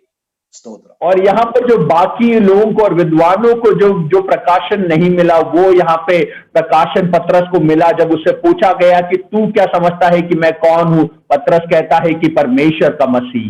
യേശു ചോദിക്കുകയാ മറ്റുള്ളവർ എന്നെ പറ്റി എന്താണ് പറയുന്നതെന്ന് യേശു ചോദിക്കുമ്പോൾ സ്തോത്രം। और यहाँ पर जब यीशु मसीह पूछते हैं कि और लोग मेरे बारे में क्या कहते हैं, അപ്പോൾ സ്തോത്രം ആമേൻ, അവർ പറഞ്ഞു ചിലർ യോഹന്നാൻ സ്നാപകൻ എന്നും ചിലർ ഏലിയാവെന്നും മറ്റു ചിലർ പുരാതന പ്രവാചകന്മാരിൽ ഒരുത്തൻ ഉയർത്തെഴുന്നേറ്റു എന്ന് പറയുന്നു എന്ന് പറഞ്ഞു। और तब उसके उत्तर में उन्होंने कहा कि उन्होंने उत्तर दिया यूहन्ना बपतिस्मा देने वाला, कोई एलिया और कोई ये कि पुराने भविष्यवक्ताओं में से कोई जी उठा है करके उत्तर दिया। മറ്റുള്ളവർ യേശുവിനെ പറ്റി അറിഞ്ഞത് ഏകദേശം ഒക്കെ അവരുടെ ഉദ്ദേശം, അവരുടെ അറിവ് ഏകദേശം ശരിയാണ്, ശ്രേഷ്ഠനാണ്, അതായത് പ്രവാചകന്മാരിൽ പുരാതന പ്രവാചകന്മാർ, അല്ലെ ഏലിയാവ്, അല്ലെ യോഹന്നാൻ സ്നാപകൻ, യേശു അത്ര ചെറുതൊന്നുമല്ല, ഒരു തച്ചന്റെ മകനൊന്നുമല്ല, നസറത്തിൽ വളർന്ന ഒരു പയ്യനൊന്നുമല്ല. അവരുടെ അറിവിൽ അല്പശ്രേഷ്ഠത ഉണ്ടായിരുന്നു. കാരണം യേശു ആരോ ആണ് എന്നൊരു അറിവ് മറ്റുള്ള സമൂഹത്തിനുണ്ടായി। और हम यहाँ पे देखते हैं कि जब बाकी समूह वालों से यहाँ पे बात की जा रही है तो वो अपने विचार से, अपनी बुद्धि से उत्तर देते हैं। उनको ये तो समझ में आ गया कि यीशु मसीह कोई खाती का बेटा या फिर कोई नासरी का कोई छोटा बालक नहीं, लेकिन कुछ तो है, कोई सामर्थ्य है, कुछ तो बड़ा है, ऐसे करके उनको समझ में आ रहा है। ഇന്നത്തെ സമൂഹത്തിനും ഈ ഡിസംബർ മാസമാകുമ്പോൾ ഈശാ മസീഹ് ആരോ ആണെന്നൊക്കെ ഉള്ള ഒരു അറിവ് പലർക്കുമുണ്ട്। और प्रियजनों, आज हम ऐसे समय में है कि लोग जानते हैं कि ईसा मसीह कुछ तो है, कुछ तो बड़ी बात है, ऐसा वो लोग समझते हैं। യേശുവിനെ പോലും അതിശയിപ്പിക്കുന്ന അറിവായിരുന്നു പത്രോസ് പ്രാപിച്ചത്। പത്രോസ് പറയുക നീ ദൈവത്തിന്റെ ക്രിസ്തു ആകുന്നു എന്ന്। लेकिन जो पतरस को वहां पे ज्ञान मिला वो परमेश्वर की ओर से था। वहां पे वो कहता है कि परमेश्वर का मसीह करके वो यीशु मसीह के बारे में कहता है। ക്രിസ്തു അതായത് ദൈവം പുത്രനെ ഭൂമിയിലേക്ക് അയച്ചു ലോകത്തിന്റെ പാപത്തിനു വേണ്ടി ആമേൻ ബലിയാടാകാൻ, ഒരു കുഞ്ഞാടായി അർക്കപ്പെടാൻ, അർപ്പിക്കപ്പെടാൻ അയച്ചു എന്നതാണ് അതിന്റെ യഥാർത്ഥമായ അർത്ഥം। രണ്ടു വാക്യ പത്രോസ് പറഞ്ഞോളൂ, ദൈവത്തിന്റെ ക്രിസ്തു, ദൈവത്തിനു വേണ്ടി മനുഷ്യനെ വീണ്ടെടുക്കുവാൻ, ദൈവത്തിനു വേണ്ടി മനുഷ്യർക്കു വേണ്ടി ദൈവസന്നിധിയിൽ ബലിയാടാകുവാൻ വേണ്ടി മരിക്കാൻ പോകുന്നവൻ മശീഹ, മശീഹ, രണ്ടു വാക്കേ പറഞ്ഞുള്ളൂ, ഇതാണ് ഇതിന്റെ അർത്ഥം। वहां पे पतरस कहता है, सिर्फ दो पद का इस्तेमाल करता है, परमेश्वर का मसीहा, मसीहा पद का इस्तेमाल करता है, लेकिन उसका अर्थ यह है कि वो परमेश्वर जो मनुष्य को बचाने के लिए अपने आप को बलि देने वाला है, वो मेमना जो मानव जाति की रक्षा के लिए बलि होने वाला है, ऐसा कर कर वहां पे पूरा वो उसको समझाता है। यहाँ पे मसीह शब्द का इस प्रकार से इस्तेमाल किया गया है। ഈ അറിവ് അന്നത്തെ ഏറ്റവും ശ്രേഷ്ഠമായ അറിവായിരുന്നെങ്കിലും പത്രോസിന് അറിവിൽ നിൽക്കാൻ കഴിഞ്ഞില്ല, ഉറച്ചു നിൽക്കാൻ കഴിഞ്ഞില്ല എന്ന് ഈ അധ്യായം തന്നെ നമ്മളെ പഠിപ്പിക്കുന്നുണ്ട്। और यही अध्याय आगे भी सिखाता है कि इतना बड़ा प्रकाशन मिलने के बावजूद भी इस ज्ञान को पतरस अपने जीवन में ग्रहण नहीं कर पाया, उसमें स्थिर खड़ा नहीं रहा। കേൾക്കുന്ന പ്രിയരെ ശ്രദ്ധിച്ചു കേൾക്കണം। और मुझे सुनने वाले प्रियजनों, आप ध्यान से मुझे सुनिए। 44 വാക്യത്തിലേക്ക് നമ്മുടെ ശ്രദ്ധയെ തിരിച്ചാട്ടെ। और अगर हम 44वें वाक्य पे आ जाएं तो യേശു പറയുകയാണ് ശിഷ്യന്മാരോട്, മനുഷ്യപുത്രൻ മനുഷ്യരുടെ കയ്യിൽ ഏൽപ്പിക്കപ്പെടുവാൻ പോകുന്നു എന്ന്. यहाँ पे प्रभु यीशु मसीह 44वें वाक्य में चेलों को कहते हैं मनुष्य का पुत्र मनुष्य के हाथों में पकड़वाया जाने को है. 45ാമത്തെ വാക്യം, ആ വാക്ക് അവർ ഗ്രഹിച്ചില്ല. 3 കാര്യമാണ് അവിടെ പറയുന്നത്. 1 ഗ്രഹിച്ചില്ല, 2 തിരിച്ചറിഞ്ഞില്ല, 3 ആമേൻ ആ വാക്ക് സംബന്ധിച്ച് അവനോട് ചോദിക്കുവാൻ അവർ ശങ്കിച്ചു, ഭയപ്പെട്ടു. സ്തോത്രം. और यहाँ पर 45वें वाक्य को भी अगर हम पढ़े तो वहां पे 3 बातों को बताया गया है कि चेलों ने क्या करा. पहला वहां पे लिखा है कि वो इस बात को समझ नहीं पाए, ये उनसे छुपी रही. वो उसके आगे लिखा है वो उसे जानने ना पाए, और वो लिखा है कि वे इस बात के विषय में उससे पूछने से डरते थे, उससे शंका करते थे करके लिखा है. നമ്മൾ മുമ്പിൽ പറഞ്ഞ ദൈവത്തെ 3 വിധത്തിൽ അറിയുക എന്നതിനെ ഞാൻ ഈ 45ാമത്തെ വാക്യവുമായിട്ടൊന്ന് ഡൈല്യൂട്ട് ചെയ്യുവാൻ വേണ്ടി ആഗ്രഹിക്കുകയാണ്. സ്തോത്രം. और हमने पहले देखा कि परमेश्वर को 3 तरीके से जाना जा सकता है. उस विषय को मैं इस 45वें वाक्य के साथ जोड़कर मैं मनन करना चाहूंगा. ആ വാക്ക് അവർ ഗ്രഹിച്ചില്ല. അതിനർത്ഥം ബുദ്ധി കൊണ്ട് പോലും മനുഷ്യപുത്രൻ മനുഷ്യരുടെ കയ്യിൽ ഏൽപ്പിക്കുവാൻ പോകുകയാണ് എന്നുള്ളത് അവർക്ക് ഗ്രഹിക്കാൻ കഴിഞ്ഞില്ല. അതിൽ പത്രോസും ഉൾപ്പെടുന്നു. और 45वें वाक्य के पहले भाग से हम समझ सकते हैं कि जो उनको बात मिली उसको वो समझ नहीं पाए, उसे वे ग्रहण नहीं कर पाए, वो बात उनसे छुपी रही. അപ്പൊ ഞാൻ അത് പറയാൻ ആഗ്രഹിക്കുക, ബുദ്ധി കൊണ്ട് അത് അറിയുവാൻ അവർ കഴിയാത്തൊരവസ്ഥ, ബുദ്ധി കൊണ്ട് അത് ഗ്രഹിക്കുവാൻ കഴിയുന്നില്ല. സ്തോത്രം. और हम देखते हैं, पहला हमने सीखा था कि हम प्रभु को बुद्धि से ग्रहण करते हैं. यहाँ पर वो अपनी बुद्धि से ग्रहण नहीं कर पाए. രണ്ടാമത് നമ്മൾ പറഞ്ഞത് ആത്മാവ് കൊണ്ട് തിരിച്ചറിയുക എന്നതാ, ഡിസൈൻ ചെയ്യുക. ഇവിടെ ആത്മാവ് എന്നുള്ള പദം ഇല്ലെങ്കിലും ആമേൻ ദൈവത്തിന്റെ വചനം ജീവനുള്ളതാണെന്ന് പറയുന്നതിന് അർത്ഥം ഇതാണ്. 2, അത് തിരിച്ചറിയാതെ വണ്ണം അവർക്ക് മറഞ്ഞിരുന്നു. ദൈവാത്മാവിന്റെ നിയോഗത്തോടുകൂടെ തിരിച്ചറിയേണ്ടതിനെ തിരിച്ചറിയുവാൻ അവർക്ക് കഴിഞ്ഞില്ല. സ്തോത്രം. हमने दूसरा देखा था कि परमेश्वर की आत्मा के द्वारा हम उसको जांच पाते हैं, उसे डिसेंड कर पाते हैं, समझ पाते हैं. लेकिन यहाँ पर हम दूसरे भाग में आत्मा शब्द का इस्तेमाल नहीं किया गया, लेकिन फिर भी वचन को जो आत्मा रूपी है उससे हम समझ सकते हैं कि वो उसे समझ नहीं पाए, उसे जान नहीं पाए. മൂന്നാമത് അവർ അനുഭവം എന്ന് പറഞ്ഞ അടുപ്പം കൊണ്ട് അവർ ചോദിച്ചറിയണമായിരുന്നു, അനുഭവിച്ചറിയണമായിരുന്നു. എന്ത്? ഇത് ഞങ്ങൾക്ക് മനസ്സിലായില്ലല്ലോ കർത്താവേ എന്ന് പറഞ്ഞ് ചോദിക്കണമായിരുന്നു. പക്ഷെ വചനം പറയുക, ആ വാക്ക് സംബന്ധിച്ച്, ഏത് വാക്ക്? മനുഷ്യപുത്രൻ മനുഷ്യരുടെ കയ്യിൽ ഏൽപ്പിക്കപ്പെടും, യേശു ദൈവത്തിന്റെ ക്രിസ്തു എന്നുള്ളത്, ആ വാക്ക് സംബന്ധിച്ച് അവനോട് ചോദിക്കുവാൻ അവർ ശങ്കിച്ചു. സ്തോത്രം. और प्रियजन हम देखते हैं, हमने सीखा था कि परमेश्वर को कैसे जाना जाता है. तीसरी बात, अपने अनुभवों से हम परमेश्वर को जान सकते हैं, समझ सकते हैं. लेकिन प्रियजन यहाँ पर ये बात वो नहीं समझ पाए. बात ये कि मनुष्य का पुत्र मनुष्य के हाथों में पकड़वाया जाने को है, इस बात को वो समझ नहीं पाए, अनुभव नहीं कर पाए, और इससे वो दूर हट रहे हैं, पीछे हटते हैं, डर रहे हैं. ऐसा वचन यहाँ पे सिखाता है 45वें वाक्य के आखिरी भाग में. നമുക്കറിയാം, ശിഷ്യന്മാർ ഓരോ തവണയും എന്തെല്ലാം മനസ്സിലാകാതിരുന്നിട്ടുണ്ടോ ഒരു ക്ഷീണത്തെയും വകവയ്ക്കാതെ യേശുവുമായിട്ട് പ്രൈവറ്റ് സമയത്ത് പോയി യേശുവുമായി ചോദിക്കാറുണ്ടായിരുന്നു, യേശു അവർക്ക് പറഞ്ഞു കൊടുക്കാറുമുണ്ടായിരുന്നു. എന്നാൽ ഇപ്പോൾ അവർക്ക് യേശുവിനോട് ചോദിക്കുകയും വേണ്ട, യേശുവിൽ നിന്ന് അറിയുകയും വേണ്ട, അവർ അത് ചോദിക്കുവാൻ ഭയപ്പെടുകയാണ്. സ്തോത്രം.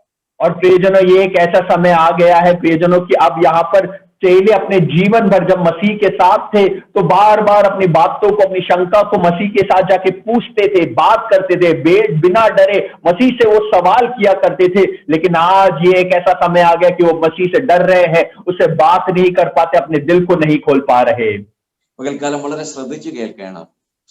आज सुबह बहुत ध्यान से आप इन बातों को सुनिएगा.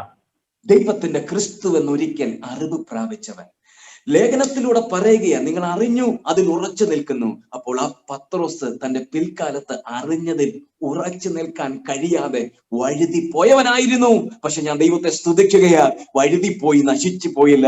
അവൻ മടങ്ങി വന്നു, അറിഞ്ഞതിൽ ഉറച്ചു നിൽക്കുവാൻ പിൽക്കാലത്ത് സഹായിച്ചു. അതുകൊണ്ട് സഭയോട് പറയുക, നിങ്ങൾ അറിഞ്ഞതിൽ ഉറച്ചു നിൽക്കുന്നവരാകണം. അതിനുവേണ്ടി ഞാൻ നിങ്ങളെ ഓർമ്മിപ്പിക്കുകയാണ്.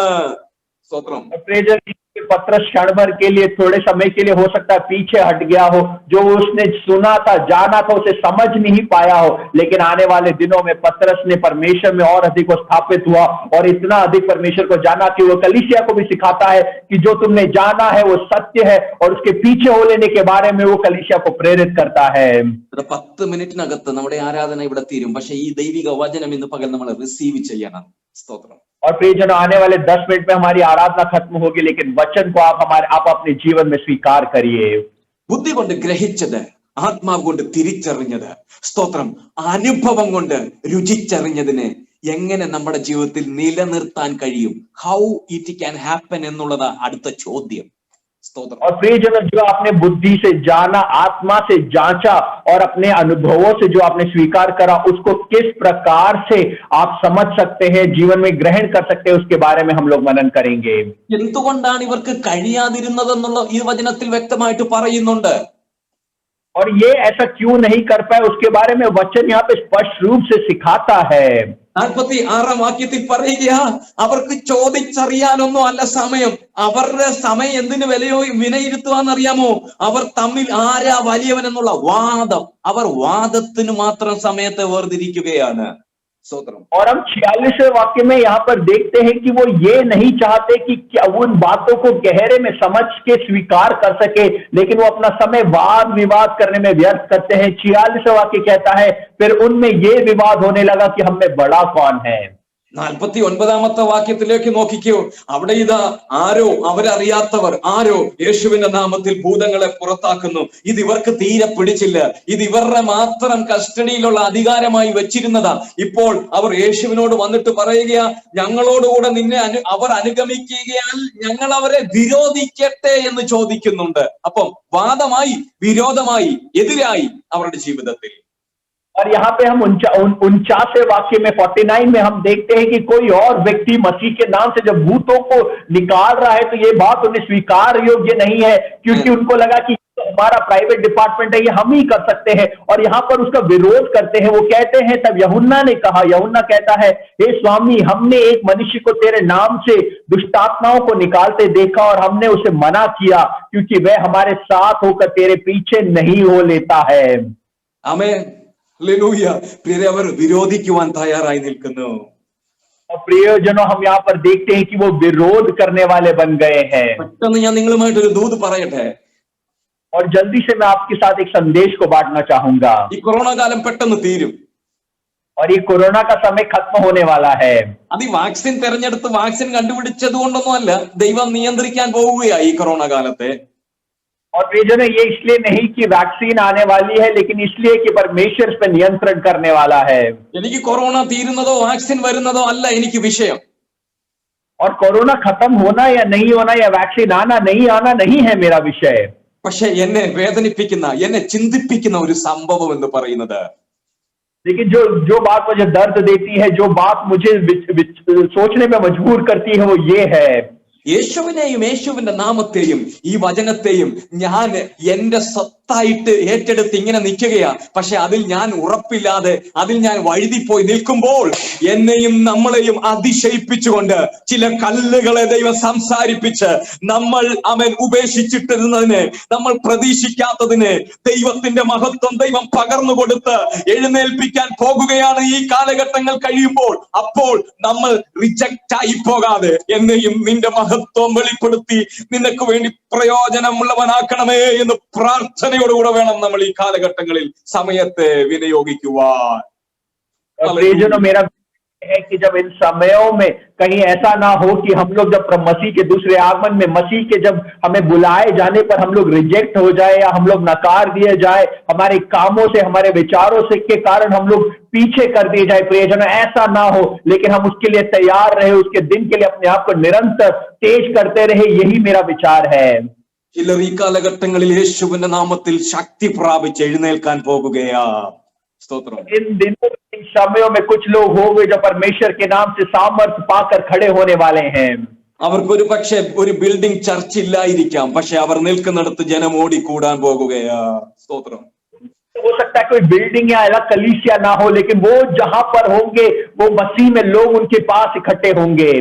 നമ്മൾ അറിയാത്തവർ അനേക ഇടങ്ങളിൽ ദൈവത്തിന്റെ ബലമേറ്റെടുത്ത് ശക്തി ഏറ്റെടുത്ത് ദൈവനാമത്തിൽ ആമേൻ ഹല്ലേലൂയ ജ്യോതിസുകളെ പോലെ പ്രകാശിക്കാൻ പോകുകയാണ് ഈ കാലഘട്ടത്തിൽ. हम जिन स्थानों में हैं वहां पर मसीह के लिए ज्योति के समान खड़े होने वाले हैं. ऐसा समय आने वाला है. അതിൽ നമ്മളും ഓരോരുത്തരുമായി തീരട്ടെ എന്ന് നമ്മുടെ ഹൃദയത്തിലെ വാഞ്ചയും പ്രാർത്ഥനയുമായിരിക്കണം. സ്തോത്രം. ऐसा हम हर कोई हो नहीं पाए. ऐसा हमारे हृदय की इच्छा, हमारे हृदय की वो प्रार्थना ऐसी होने पाए.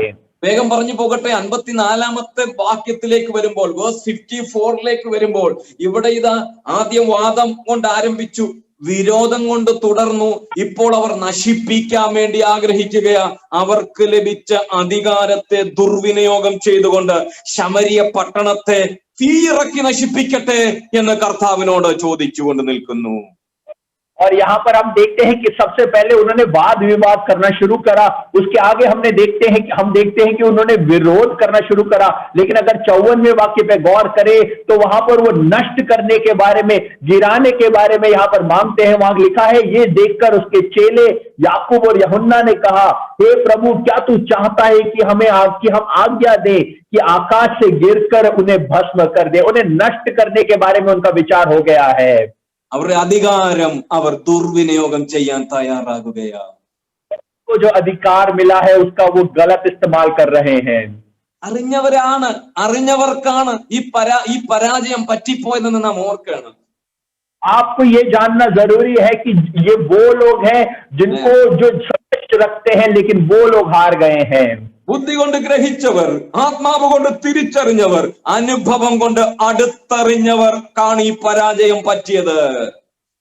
ये वो लोग हैं जिन्होंने बुद्धि से समझा है, आत्मा से जांच कर स्वीकार करा है, अपने अनुभवों से उन्हें देखा है, और यही लोग आज से तिरस्कार कर रहे हैं और गलत जा रहे हैं.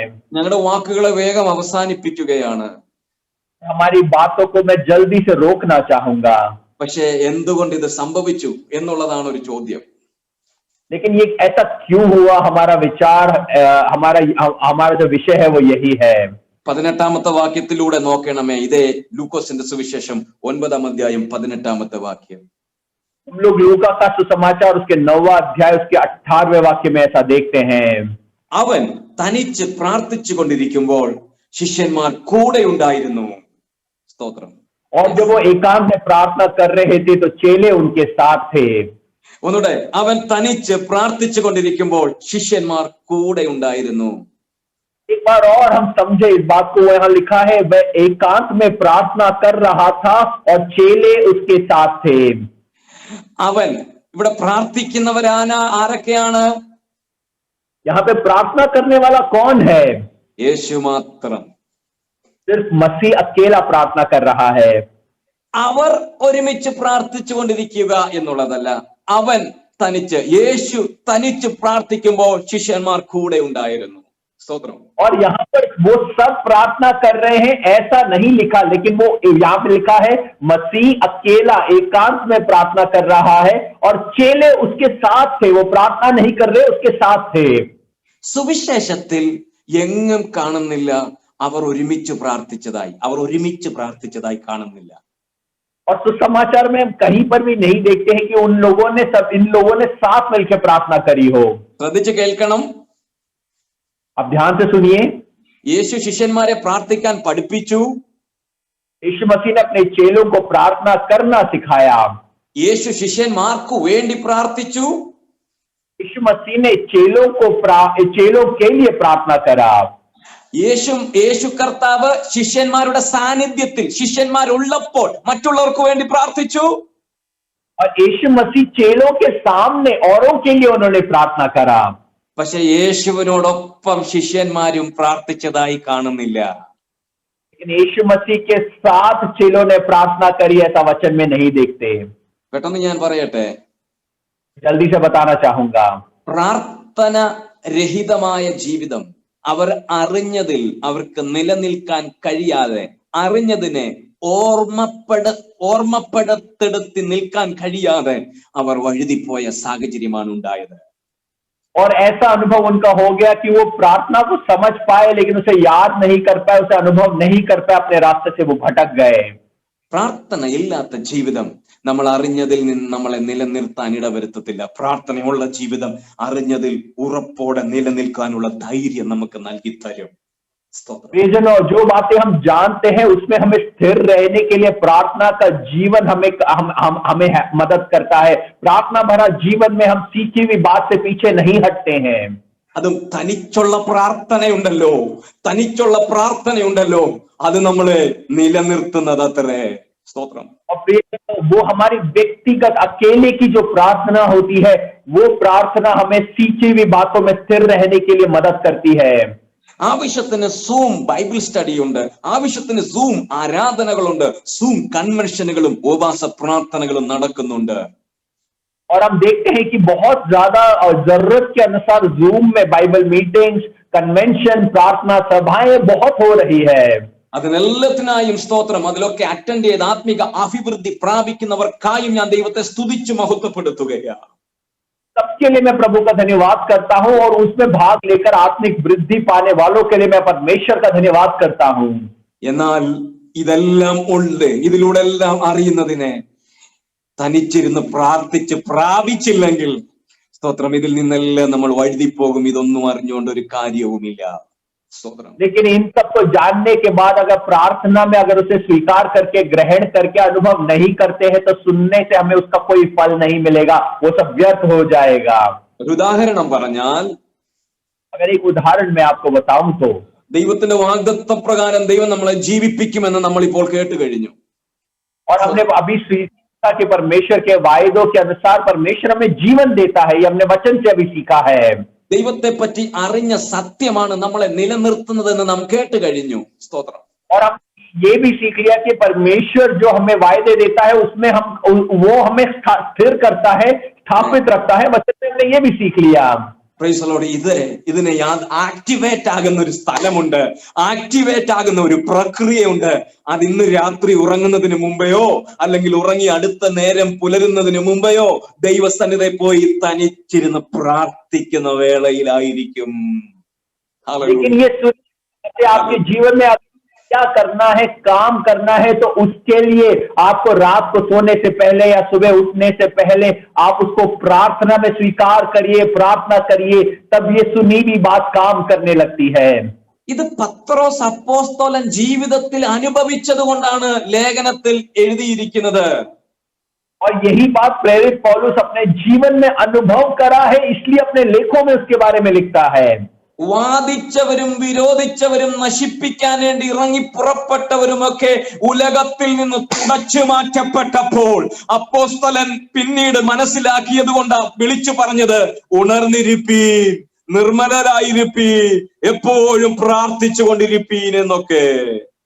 यहाँ पर वाद विवाद करने के बाद, विरोध करने के बाद, अब नष्ट करने की अवस्था में जब लोग आ गए हैं, उन लोगों को यहाँ पे पौलुस सिखाता है कि तुम जागते रहो, तुम नम्र रहो और तुम परमेश्वर में दीन होकर प्रार्थना करो. ഈ പകൽക്കാലം ഞങ്ങളുടെ വാക്കുകളെ ചുരുക്കട്ടെ. और प्रियजनों, आज सुबह हमारी बातों को हम यहाँ पे विराम देना चाहेंगे. സകല ആക്ടിവിറ്റീസും സകലവും ലോക്ക്ഡൌൺ ആയി, സകലവും സ്റ്റാൻഡ് സ്റ്റില്ലായ സാഹചര്യത്തിൽ മാസങ്ങൾ എത്ര പിന്നിട്ടെന്നറിയാമോ? 7-8 മാസങ്ങൾ പിന്നിട്ട് കഴിഞ്ഞു. और प्रियजनों, सारी बातें रुके हुए, हम लोग बंद हुए 7-8 महीने हो चुके हैं. എന്നാൽ എത്ര പേരുള്ള തനിച്ചുള്ള പ്രാർത്ഥന എത്ര പേർ ആരംഭിച്ചു? വളരെ ആത്മാർത്ഥതയോടെ ഇന്ന് ചോദ്യത്തിന് ഉത്തരം കണ്ടെത്തണം. ഞങ്ങൾക്ക് ആരും ഹാൻഡ് റൈസ് ചെയ്ത് കാണിക്കണ്ട. പക്ഷെ ദൈവസന്നിധി ഈ പകൽ പ്രാർത്ഥിച്ച് നമ്മൾ നിർത്താൻ പോകുന്നതിന് മുമ്പേ ഉത്തരം കണ്ടെത്തിയേ പറ്റൂ. Have you started the personal intimate prayer with your Lord? ദൈവവുമായി ഏകാന്തമായി തനിച്ച് നിന്റെ പ്രാർത്ഥന നീ ആരംഭിച്ചുവോ എന്ന് ദൈവാത്മാവ് നമ്മോട് ചോദിക്കുകയാ. परमेश्वर आत्मा हमसे व्यक्तिगत रीति से सवाल कर रही है. उसके जवाब में आपको अपना हाथ खड़ा करके दिखाने की जरूरत नहीं, लेकिन आपको और हमें अपने आप को जांचना है. वो पूछती है कि हम में से कितने लोगों ने व्यक्तिगत रीति से परमेश्वर से प्रार्थना करना शुरू करा है. ആമേൻ, ഹല്ലേലൂയ. നമ്മളിൽ എത്ര പേർ സ്തോത്രം ആ പ്രാർത്ഥന ദീർഘിപ്പിച്ചു. 15 മിനിറ്റ് 1 മണിക്കൂറാക്കി. ആമേൻ. അരമണിക്കൂർ 1 മണിക്കൂറാക്കി. അങ്ങനെ നമ്മളിൽ എത്ര പേർ അത് ദീർഘിപ്പിച്ചു എന്ന് ദൈവം നമ്മോട് ചോദിക്കുകയാണ്. परमेश्वर हमसे ये भी पूछता है कि हम में से कितने लोगों ने अपने प्रार्थना के समय को बढ़ाया है। जो 10 मिनट प्रार्थना कर रहे हैं उन्होंने क्या 1 घंटा प्रार्थना शुरू करा है। पहले जो आधा घंटे में रुक जाते थे, क्या वो कई घंटों तक अब प्रार्थना कर पाए हैं। उस वचन में, प्रार्थना में हम कितना बढ़ पाए हैं। പ്രിയരെ, ലൂക്കോസിന്റെ സുവിശേഷം 9:18 വാക്യം പോലല്ലേ നമ്മളെല്ലാവരും പലപ്പോഴും जनों, हम लूका के सुसमाचार उसके 9वें अध्याय के 18वें वाक्य का अनुभव नहीं है क्या? क्या हम में से कईयों का? അവൻ പ്രാർത്ഥിച്ചുകൊണ്ട്, യേശു തനിച്ച് പ്രാർത്ഥിച്ചുകൊണ്ടിരിക്കുമ്പോ മറ്റെങ്ങും അവര് പോയില്ല. യേശുവിനോട് കൂടെയുണ്ട്. പക്ഷെ പ്രാർത്ഥിക്കാൻ അവർക്ക് കഴിയുന്നില്ല. സ്തോത്രം. जनों, यहाँ पर हम देखते हैं कि यहाँ पर वो प्रभु के साथ है, चेले मसीह के साथ है। मसीह एकांत में प्रार्थना कर रहा है, लेकिन ये प्रार्थना नहीं कर पा रहे। വേറെ നാമും ദൈവത്തോടൊപ്പമാണ് എപ്പോഴും. വചനം നമ്മോടൊപ്പമാണ് എപ്പോഴും. പക്ഷെ പ്രാർത്ഥിക്കാൻ കഴിയുന്നില്ലെങ്കിൽ വലിയ പരാജയമാ. അതിനെ എനിക്ക് ഇന്ന് പകൽ വിശദമാക്കാൻ കഴിയുന്നില്ല. നമ്മുടെ സമയം ഇവിടെ തീർന്നു. ഈ നമ്മുടെ വിഷയത്തിലേക്ക് കടന്നതേ ഉള്ളൂ. നമ്മൾ ദൈവത്തോടൊപ്പമാ, എപ്പോഴും ഒപ്പമാ. പക്ഷെ പ്രാർത്ഥിച്ചില്ലെങ്കിൽ പരാജയങ്ങൾ പലതും നമ്മളിൽ സംഭവിക്കും. സ്തോത്രം. जनों, हम परमेश्वर के साथ रहना चाहते हैं, हम उसके वचन को लेकर चलते हैं। वह वचन हमेशा हमारे साथ है, लेकिन प्रियजनों, हम कितना अधिक प्रार्थना में समय व्यतीत कर पा रहे हैं। मेरा समय खत्म हो रहा है, मैं जल्दी बोलूंगा, हमारा प्रार्थना जीवन कैसा है। ഹല്ലേലൂയ. റീസ്റ്റാർട്ട്. ഈ ആണ്ട് തീരുന്നതിന് മുമ്പ്, ആമേൻ, കുറച്ചു മുമ്പേ പ്രിയ സഹോദരൻ പറഞ്ഞതുപോലെ, ആമേൻ, ചില ആദത്തുകൾ, ചില ശീലങ്ങൾ നമ്മൾക്കുണ്ടാകണം.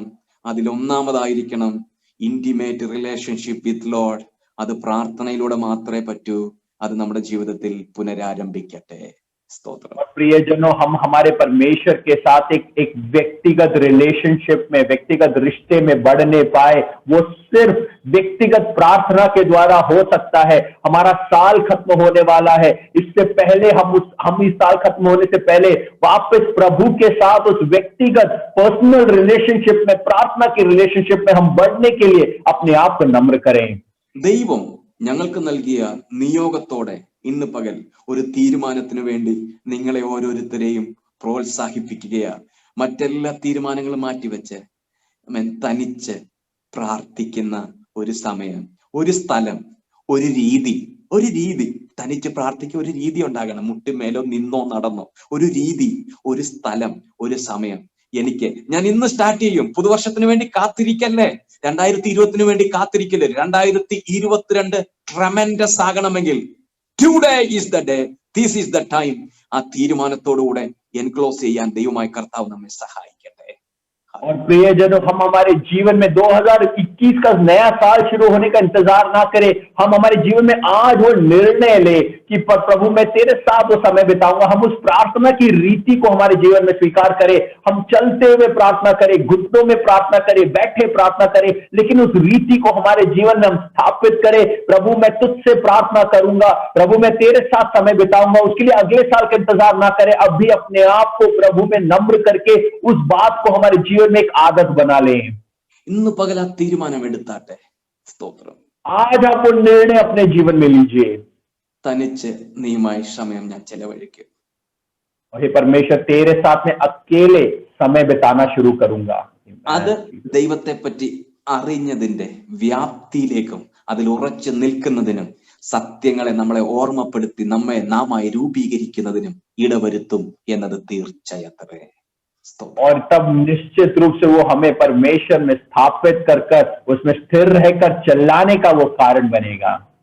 ഒരു അമ്പും വില്ലും ആരോ, ആ അമ്പ് ഉദ്ദേശിക്കുന്നിടത്ത് ചെല്ലണമെങ്കിൽ ആ വില്ല് നല്ലവണ്ണം വളഞ്ഞെങ്കിലേ മതിയാകുകയുള്ളൂ.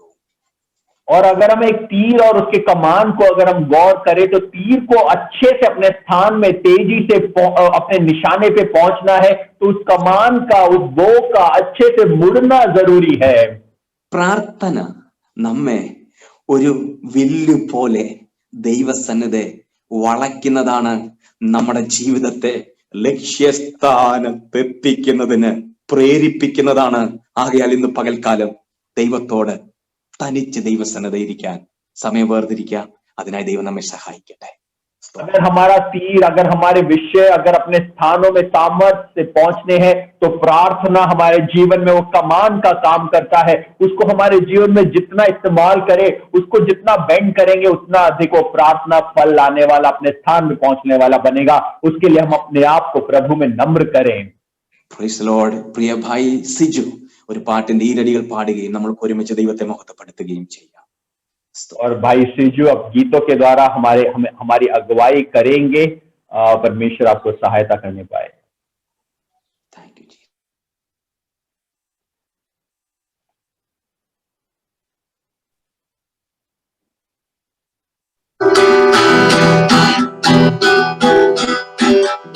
पर जिसका भरोसा भरोसा वो कभी न डिगेगा डिगेगा। चाहे बीमारी, चाहे गरीबी, चाहे हो आकाश, उस पर जिसका भरोसा भरोसा वो कभी न डिगेगा डिगेगा। चाहे बीमारी, चाहे गरीबी, चाहे वो आकाश, सब संकट से, सब कष्टों से हो जाएगा पार।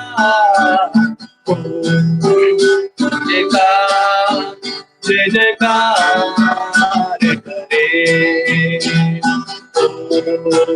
जय जयकार, जय जयकार करे।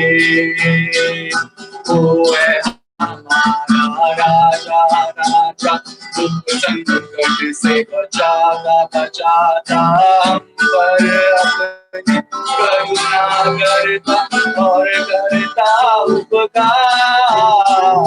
वो है हमारा राजा राजा, दुख संकट से बचाता बचाता, हम पर अपनी करुणा करता और करता उपकार। क्यों ना उस पर धन धनवार दे अपना अधिकार। जय जयकार, जय जयकार करे, जय जयकार, जय जयकार करे। जय जयकार, जय जयकार करे, जय जयकार, जय जयकार करे।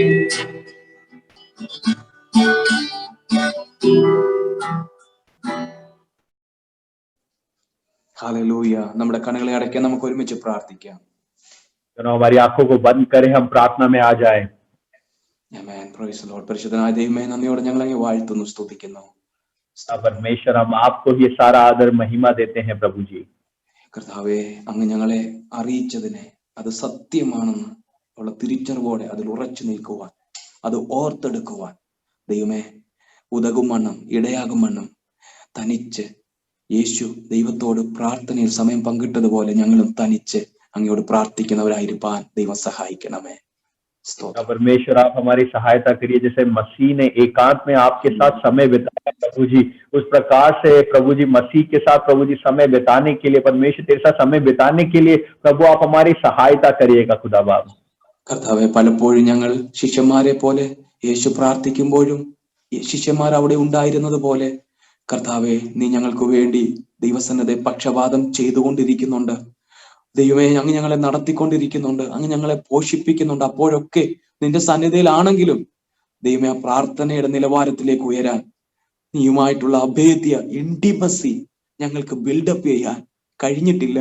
ഈ കാലഘട്ടത്തിൽ 2020 തീരുന്നതിന് മുമ്പ് പിതാവേ, അത് സ്ഥാപിപ്പാൻ ഞങ്ങൾ ട്രെമെൻഡസ് ആയി തീരാൻ സ്വർഗം സഹായിക്കണമെന്ന് പ്രാർത്ഥിക്കുന്നു. पिता परमेश्वर प्रभु जी, हालेलुया।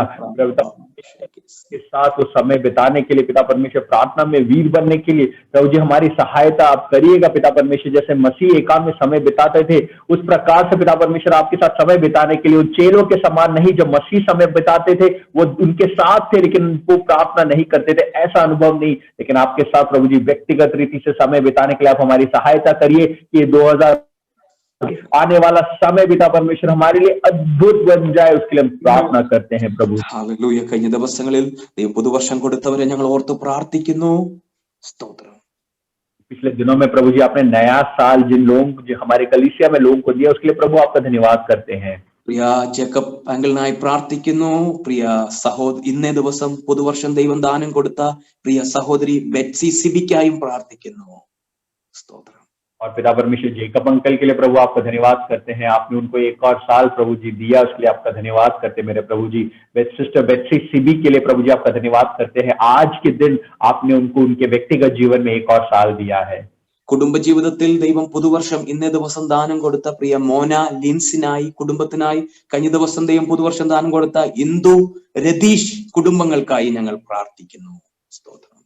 और पिता परमेश्वर पारिवारिक जीवन में आपने एक और साल दिया और बहन मोना और भाई लिंस को पिता परमेश्वर आपने पारिवारिक जीवन में एक और साल दिए, इसलिए धन्यवाद करते हैं। और पिता परमेश्वर भाई रतीश परिवार को पिता परमेश्वर आपने एक और साल दिया पिता परमेश्वर पारिवारिक जीवन में, पिता परमेश्वर इंदु दीदी के लिए प्रभु जी आपका धन्यवाद करते हैं, उस परिवार पे तेरी पिता परमेश्वर दया है, इसलिए धन्यवाद करते हैं। കഴിഞ്ഞ തിങ്കളാഴ്ച കർത്താവ് ഈ ഭൂമിയിൽ ഒരു കുടുംബം കൂടെ ആരംഭിച്ചല്ലോ. പ്രിയ ലെസ്ലി ഏഞ്ചലിക്ക, ദൈവം ആ കുഞ്ഞുങ്ങളുടെ കുടുംബത്തെ അനുഗ്രഹിക്കണമേ. ദൈവകൃപയിൽ അവർ വളർന്നു വരുവാൻ സ്വർഗം സഹായിക്കണമേ. परमेश्वर पिता परमेश्वर आपने एक और परिवार को प्रभु जी अपने कलीसिया में स्थापित करा, पिता परमेश्वर इसलिए धन्यवाद करते हैं। पिता परमेश्वर भाई लेस्ली बहन एंजेलिका को पिता परमेश्वर आपने जोड़ा बनाया, परिवार दिया, इसलिए धन्यवाद करते हैं। ब्लेसिंग रहे उसके लिए प्रभु जी उन दोनों को हम आपके हाथों में समर्पित करते हैं मेरे प्रभु जी। കർത്താവ് ഇപ്പോൾ ഞങ്ങൾ ഒരുമിച്ച് പ്രിയ ഷായിച്ചാനെ ആൻസ് സിസ്റ്ററെ നമ്മുടെ കരത്തിൽ ഏൽപ്പിക്കുന്നു. സൗഖ്യം പ്രാപിച്ച് കിടക്ക വിട്ട് എഴുന്നേറ്റ് മടങ്ങി ഭവനത്തിൽ വരാൻ യേശുവിന്റെ നാമത്തിൽ ഇടവരുത്തണം.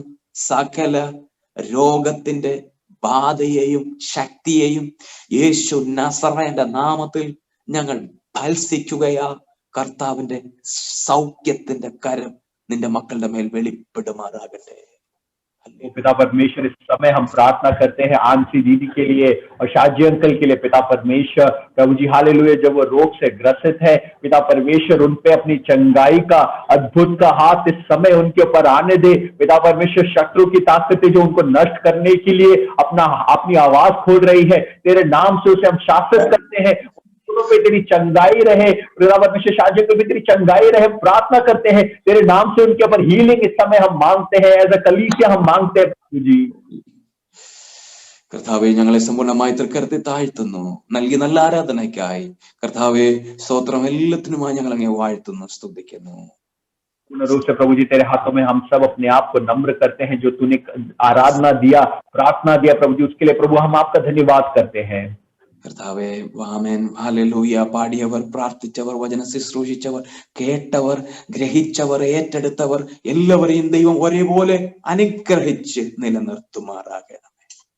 जिन्होंने गीत गाया, वचन बांटा, जिन्होंने वचन को स्वीकार करा, प्रार्थनाएं करी, वचन को अनुभव करा, सबको हर प्रकार से एक समान अब आशीष दीजिए, हम प्रार्थना करते हैं मेरे प्रभु जी। സമ്പൂർണ്ണമായി സമസ്തം തൃക്കരത്തിൽ ഏൽപ്പിക്കുന്നു കർത്താവേ. പ്രാർത്ഥന കേട്ട് കൃപയ്ക്കായി സ്തോത്രം ചെയ്യുന്നു. से हम सब अपने आप को तेरे हाथों में नम्र करते हैं, प्रार्थना तूने सुना उस कृपा के लिए प्रभु जी हम आपका धन्यवाद करते हैं। യേശുവിൻ നാമത്തിൽ തന്നെ बस ये सब तेरे नाम से हम मांगते हैं, आमेन। पिता परमेश्वर का प्रेम, पुत्र यीशु मसीह का कृपा, पवित्र आत्मा का सहभागिता हम सभी के साथ हमारे प्रभु के दोबारा आगमन तक हमेशा हमारे साथ होते रहे। हालेलुया। हमेशा जय देने वाला परमेश्वर को हाथ उड़ाकर जय जयकार करेंगे। Hallelujah, hallelujah, hallelujah. Praise the Lord. May God bless you all very abundantly. परमेश्वर आप सबको बहुत अच्छा आशीष दे। अब सभी എല്ലാവരും ഒന്ന് അൺമ്യൂട്ട് ചെയ്യാം, തമ്മിൽ ഒന്ന് സംസാരിക്കുകയും വിഷയിക്കുകയും പ്രാർത്ഥിക്കാമേനൊക്കെ ചെയ്യാം. അപ്പം रिकॉर्डिंग थोड़ा रिकॉर्डिंग ऑफ कर सकते हैं ना? अच्छा अब हम लोग रिकॉर्डिंग ऑफ करेंगे, जूम में सबको